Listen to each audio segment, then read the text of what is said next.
Hello everyone. तो हमारी class miss हो चुकी थी, इसके लिए सॉरी। आज हम पढ़ेंगे फिर से। आज हमारी चौथी क्लास है। आज पढ़ने जा रहे हैं हम लोग फिर से उसी के आगे से। तो अभी तक हम लोगों ने पढ़ा ऊपर कि 1861 ईस्वी का इंडियन काउंसिल एक्ट। अब हम लोग पढ़ेंगे 1892 ईस्वी का इंडियन काउंसिल एक्ट। तो चलिए पढ़ते हैं। तो अपनी बात को रोकते हुए अपने काम पे ध्यान देते हैं। तो चलिए देखिए, इसमें लिखा हुआ है राजकीय एवं प्रांतीय विधायी परिषदों के कर सरकारी सदस्यों के अप्रत्यक्ष चुनाव की शुरुआत किस अधिनियम द्वारा हुई। तो 1892 के भारत परिषद अधिनियम द्वारा। फिर दूसरा है हमारा, इस अधिनियम द्वारा केंद्रीय और प्रांतीय विधान परिषदों की संख्या में वृद्धि की गई। केंद्रीय विधान परिषद में न्यूनतम और अधिकतम सदस्य संख्या कितनी निर्धारित की गई। तो हमारी क्रमशः 10 और 16। फिर है वार्षिक बजट पर बहस करने तथा प्रश्न पूछने का अधिकार इस अधिनियम द्वारा मिला, परंतु कौन सा अधिकार नहीं मिला। कौन सा अधिकार नहीं मिला था? मत देने का अधिकार, यानी उस टाइम हम लोग अपना मत यानी वोट नहीं दे सकते थे। तो आगे है दोनों परिषदों को बजट का वाद विवाद करने एवं कार्यकारिणी से प्रश्न पूछने का अधिकार दिया गया, परंतु कौन सा प्रश्न पूछने का अधिकार नहीं मिला। तो पूरक प्रश्न पूछने का अधिकार नहीं मिला था। फिर है इस अधिनियम का सबसे महत्वपूर्ण प्रावधान चुनाव पद्धति की शुरुआत करनी थी। निर्वाचन की पद्धति पूर्णतया प्रत्यक्ष थी। निर्वाचित सदस्यों को क्या कहा जाता था? तो मनोनीत कहा जाता था। फिर है भारतीय मंडल के सदस्यों को निर्वाचित कौन करता था? तो कौन करता था? नगर पालिकाएं, जिला बोर्ड, विश्वविद्यालय और वाणिज्य मंडल। उसके बाद में आगे हमारा नवंबर में भारत परिषद अधिनियम 1909 मार्ले मिंटो सुधार एक्ट 1909 में लागू हुआ था। तो उसमें देखिए नवंबर 1906 में लॉर्ड कार्जन के स्थान पर लॉर्ड मिंटो को भारत का वायसराय नियुक्त किया गया। भारत सचिव किसको नियुक्त किया गया था? तो जॉन मार्ले को भारत सचिव नियुक्त किया गया था। फिर मार्ले मिंटो सुधारों के नाम से किस अधिनियम को जाना जाता है? तो मार्ले मिंटो सुधारों के नाम से भारत परिषद अधिनियम को जाना जाता है। फिर इस एक्ट का उद्देश्य क्या था? तो नरम दल को संतुष्ट करना, नरम दल को गर्म दल से अलग करना एवं संवैधानिक प्रगति को रोकना, यह उद्देश्य था। फिर किस अधिनियम द्वारा भारतीयों को प्रशासन तथा विधीय निर्माण दोनों कार्यों में प्रतिनिधित्व प्रदान किया गया? तो 1909 मार्ले मिंटो सुधार एक्ट द्वारा। फिर है हमारा मार्ले मिंटो सुधार को किसने दमन और सुविधा देने की दोहरी और मिलीजुली नीति कहा? तो डॉक्टर महादेव प्रसाद वर्मा ने। फिर है इस सुधार द्वारा भारतीयों को कार्यकारिणी परिषदों में नियुक्त किए जाने की व्यवस्था की गई। भारत सचिव की परिषद में नियुक्त होने वाले 2 भारतीय कौन थे? तो पहला था SK गुप्ता एवं सैयद हुसैन मिलग्रामी, ये दोनों थे। तो मार्ले मिंटो सुधार के बाद पहली बार भारतीयों को भारत सचिव की भारत परिषद तथा वायसराय की कार्यकारिणी परिषद में नियुक्त किया गया। तो वायसराय की इस कार्यकारिणी परिषद में नियुक्त होने वाले प्रथम भारतीय कौन थे? तो कौन था? सत्येंद्र प्रसाद सिन्हा। फिर हमारा नोट है, भारत सचिव लॉर्ड मार्ले ने अपनी परिषद में 2 भारतीयों SK गुप्ता और सैयद हुसैन मिलग्रामी को नियुक्त किया गया।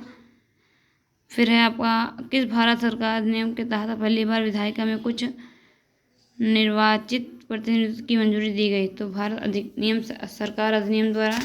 फिर है हमारा आगे हम लोग पढ़ेंगे, आगे है सर्वप्रथम निर्वाचित सदस्यों को किन आधारों पर चुने जाने की व्यवस्था की गई?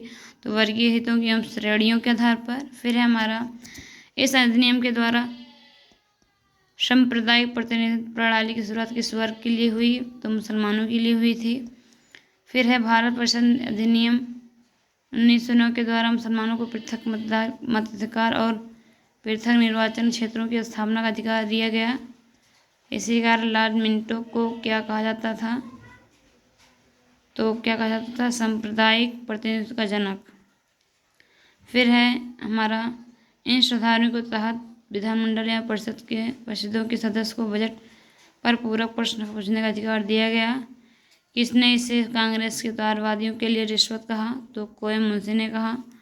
फिर है हमारा नोट के एम मुंशी ने इस अधिनियम को यह भी कहा था कि इन्होंने उभरते हुए प्रजातंत्र को मार डाला है। यानी उन्होंने क्या कहा था, ये क्वेश्चन बन सकता है कि किसने कहा था। तो विधानमंडल के सदस्यों को बजट पर बहस करने एवं प्रश्न पूछने के अतिरिक्त कौन सा अधिकार प्राप्त हुआ? तो पूरक प्रश्न पूछने का। ये है हमारा। फिर है हमारा मार्ले मिंटो सुधार को किसने केवल चांद की चांदी के समान कहा था? तो मजूमदार ने कहा। फिर किसने मार्ले मिंटो को सुधार को कहा था कि ये सुधार प्रजातंत्रवाद और नौकरशाही के बीच एक अधूरा और अल्पकालीन समझौता है? रैमजी मैकडोनाल्ड ने। फिर है मार्ले मिंटो सुधार एक्ट कब लागू हुआ था? तो कब लागू हुआ था? 1910 में। फिर है मॉन्टेग्यू चेम्सफोर्ड सुधार एक्ट 1919 में लागू हुआ था। फिर भारत शासन अधिनियम 1919 के तत्कालीन कारणों में होम रूल आंदोलन 1916 के अलावा किस कमीशन की रिपोर्ट थी? तो जिसमें भारतीय सरकार की अकुशलता का स्पष्ट आरोप था। तो मेसोपोटामिया कमीशन था 1916 में। फिर इस अधिनियम में पहली बार देश में द्विसदनीय व्यवस्था और प्रत्यक्ष निर्वाचन की व्यवस्था की गई। इस अधिनियम को किस अन्य नाम से भी जाना जाता है? तो मॉन्टेग्यू चेम्सफोर्ड सुधार। फिर है हमारा भारत सरकार अधिनियम 1919 के अंतर्गत केंद्र में द्विसदनीय व्यवस्था की स्थापना की गई। दोनों सदनों को क्या कहा जाता है था? तो राज्य परिषद व केंद्रीय विधानसभा। फिर है कि सुधार अधिनियम में राज्यों में आंशिक उत्तरदायी शासन तथा केंद्र में अनुत्तरदायी शासन की व्यवस्था शुरुआत हुई। तो मॉन्टेग्यू चेम्सफोर्ड सुधार अधिनियम 1919 द्वारा। फिर है मॉन्टेग्यू चेम्सफोर्ड सुधार के तहत प्रांतों में द्वैध शासन प्रणाली की शुरुआत हुई। इसका जन्मदाता किसको माना जाता है? तो सर लियोनेल कार्टिस को। फिर हमारा किस अधिनियम से भारत सचिव के अधिकारों में कटौती की गई और इसका वेतन किस ब्रिटिश सरकार राजकोष से दिए जाने का प्रबंध किया गया?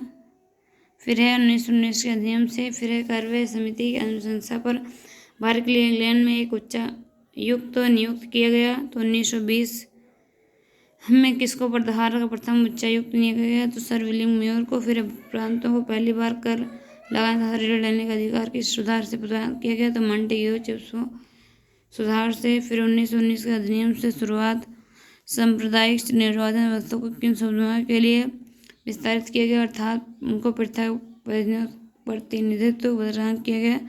तो पंजाब में सिखों को, कुछ प्रांतों में यूरोपियन व एंग्लो इंडियनों को तथा भारतीय ईसाइयों को। यह अधिनियम 1919 स्थायी व्यवस्था न होकर कौन सी व्यवस्था थी? तो एक संक्रमणकालीन व्यवस्था थी।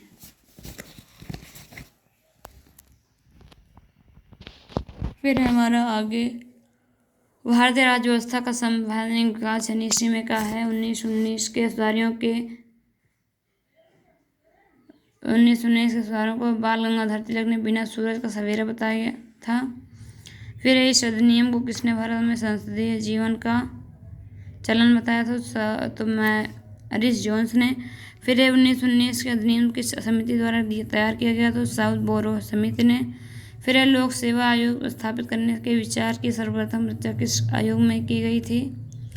तो वो है लियो आयोग में। फिर है नगरीय प्रशासन से संबंधित स्पष्ट प्रावधान 1919 के लिए अधिनियम द्वारा किया गया था। नागरिक प्रशासन के विकेंद्रीकरण पर रिपोर्ट देने वाले के लिए किस आयोग का गठन 1919 में किया गया था? तो शाही विकेंद्रीकरण आयोग। फिर 1919 के अधिनियम में भारत की प्रांतीय परिषदों के लिए 3 वर्ष की अवधि निर्धारित थी। 1919 अधिनियम को किस वर्ष लागू किया गया था? तो 1921 में। फिर है भारत शासन अधिनियम 1919 से संबंधित सुधारों की जांच और नए संविधान में भारत की स्थिति का पता लगाने के लिए 1927 में सर जॉन साइमन की अध्यक्षता में किस आयोग का गठन किया गया? तो साइमन कमीशन। फिर है 1919 के अधिनियम की धारा 84 के अनुसार साइमन आयोग का गठन किया गया। इसकी रिपोर्ट कब प्रकाशित हुई? तो जून 1930 में। फिर है हमारा साइमन कमीशन द्वारा डोमिनियन दर्जे की मांग को ठुकरा दिए जाने के बाद भारतीय राष्ट्रीय कांग्रेस ने अपने किस अधिवेशन में पूर्ण स्वराज का प्रस्ताव पारित किया? चलिए आज के लिए इतना ही। गाइस प्लीज़ आप लोग मेरा सपोर्ट करें, ऐसे ही मेरे साथ लगे रहें। अगर आपको वीडियो अच्छी लगी है तो लाइक, कमेंट, शेयर ज़रूर करें। धन्यवाद, शुक्रिया।